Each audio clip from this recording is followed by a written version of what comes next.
ایک صاحب اپنا واقعہ سناتے ہیں کہ ایک بس اسٹیشن پہ وہ کھڑے تھے اور بارش ہو رہی تھی، بارش کا سما تھا، اور سارے لوگ بارش کے نیگیٹو پہلو ذکر کر رہے تھے، بڑے کم لوگ بارش کے جو ہے پازیٹیو پہلو ذکر کر رہے تھے۔ کوئی کہہ رہا تھا کہ آج تو روڈ پہ پانی کھڑا ہو جائے گا، کوئی کہہ رہا تھا کہ اوہو آج میری گلی میں پانی کھڑا ہو جائے گا، کوئی کہہ رہا تھا کہ آج تو میرا جانا بڑا مشکل ہو جائے گا فلانی جگہ۔ اور وہ کہہ رہا تھا کہ سب کے ہاتھ اس طرح تھے، سب کی فائلز اوپر تھیں، سب کے بیگز اوپر تھے، بارش سے اپنے آپ کو بچا رہے تھے۔ ایک صاحب تو جیب سے نوٹ نکال کر جو ہے نا ان نوٹ کو سکھا رہے تھے، ان کو یہ فکر لگی تھی کہ نوٹ جو ہے بھیگ گئے۔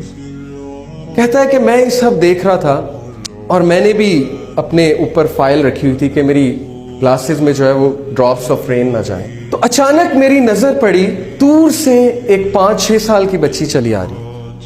اس نے کہا کہ دور سے ایک بچی چلی آ رہی ہے اپنے والد کے ساتھ، اور اس نے اپنے اوپر ہاتھ نہیں رکھا ہوا، اپنے آپ کو پروٹیکٹ نہیں کیا، اور وہ بڑا انجوائے کرتی آ رہی ہے بارش، اور وہ کھیلتی آ رہی ہے، اچھلتی آ رہی ہے۔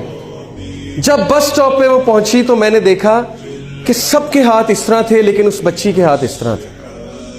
وہ بچی بارش کے آگے اپنے ہاتھ اس طرح کر کے کھڑی تھی، اور بارش کے قطرے اس کے ہاتھ پہ گر رہے تھے، اور بچی ان قطروں کو پی رہی تھی۔ اس نے کہا کہ اس چھوٹی سی بچی نے مجھے زندگی کا سارا فلسفہ سمجھا دیا۔ اس نے کہا یہی ہوتا ہے، بارش اسی انٹینسٹی کے ساتھ، اسی کوالٹی کے ساتھ سب پہ گر رہی ہے، لیکن کوئی اس سے بچ رہا ہے اور کوئی اسے انجوائے کر رہا ہے، اور وہ بچی اسے پی بھی رہی ہے۔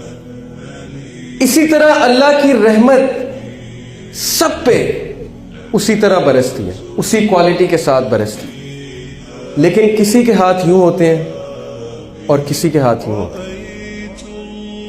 The choice is yours۔ آپ نے کیسے ہاتھ رکھنے؟